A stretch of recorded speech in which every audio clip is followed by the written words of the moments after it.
what is unity, for so long as they divide us.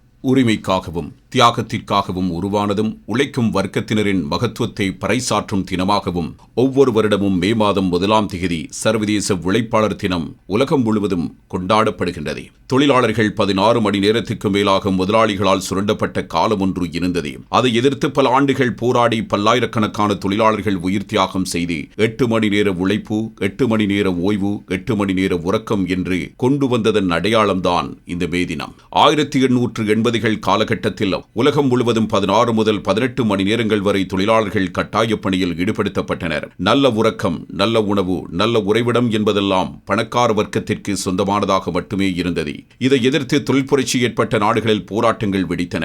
அதில் முக்கியமானது மே 3ஆம் 4ஆம் தேதிகளில் சிகாகோ நகரில் தொழிலாளர்கள் அமைப்பினர் நடத்திய போராட்டம் மற்றும் பொதுக்கூட்டத்தில் போலீசார் தாக்குதல் நடத்தினர். இத்தாக்குதலில் தொழிலாளர்கள் சுட்டுக் கொல்லப்பட்டதோடு 7 தொழிலாளர் தலைவர்கள் தூக்கிலிடப்பட்டனர். தொடர்ந்து போராட்டங்கள் இடம்பெற்று வர 1889 ஜூலை மாதம் 14ஆம் தேதி உலக தொழிலாளர்களின் சர்வதேச கூட்டம் பாரிஸில் நடைபெற்றது. இதில் தொழிலாளர் வர்க்கத்தின் முக்கிய நபராக பார்க்கப்படும் கார்ல் மார்க்ஸ் மற்றும் ஆங்கிள்ஸ் ஆகியோரும் கலந்து கொள்கின்றனர். அதில் கார்ல் மார்க்ஸ் தான் 8 மணி நேர வேலை, 8 மணி நேர உறக்கம், 8 மணி நேரம் ஓய்வு என்ற கோஷத்தை முன்வைத்து போராட்டங்களை முன்னெடுக்கவும் மே 1ஆம் தேதியை உலக தொழிலாளர் தினமாக கொண்டாடவும் அறைகூவல் விடுத்தார். அதில் இருந்துதான் மே தினம் இந்த தினத்தில் கொண்டாடப்பட்டு வருகிறது. ஒவ்வொரு நாடுகளும் படிப்படியாக இத்தினத்தையே தொழிலாளர் தினமாக கொண்டாடவும் ஆரம்பித்தன. இலங்கையிலும் உழைக்கும் மக்களின் தினம் உருவாகுவதற்கு ஒரு வரலாறு உள்ளது. இலங்கையின் ஆரம்ப காலத்தில் மேற்கத்திய நாடுகளின் ஆதிக்கத்தினால் முதலாளித்துவ கோட்பாடுகள் அதிகம் பின்பற்றப்பட்டாலும் தொழிலாளர் வர்க்கத்திற்கு சார்பான நிகழ்வுகள் பரவின. இலங்கையின் முதலாவது மே தின ஊர்வலம் 1927ஆம் ஆண்டு தொழிற்சங்க தலைவரான குணசிங்க தலைமையில் நடைபெற்றது. இதுவே 1956ஆம் ஆண்டு அப்போதைய பிரதமர் SWRD பண்டாரநாயக்கவின் காலத்தில் பொது விடுமுறையாக அறிவிக்கப்பட்டது.